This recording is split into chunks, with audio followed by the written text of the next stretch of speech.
nindot ka ay ano nga. Baka mag-cosmetic tong anak ko. Pag-beautician na siya.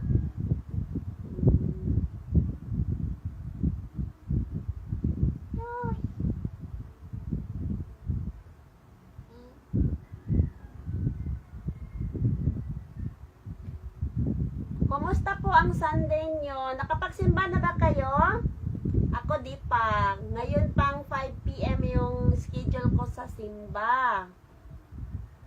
So, di ko na lang pinatulog si Atina kasi malapit na mag 4 o'clock.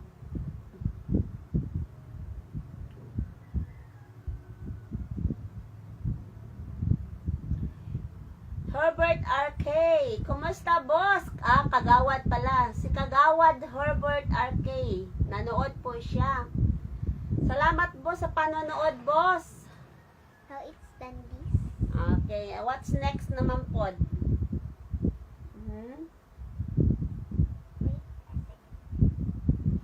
Okay. Wait a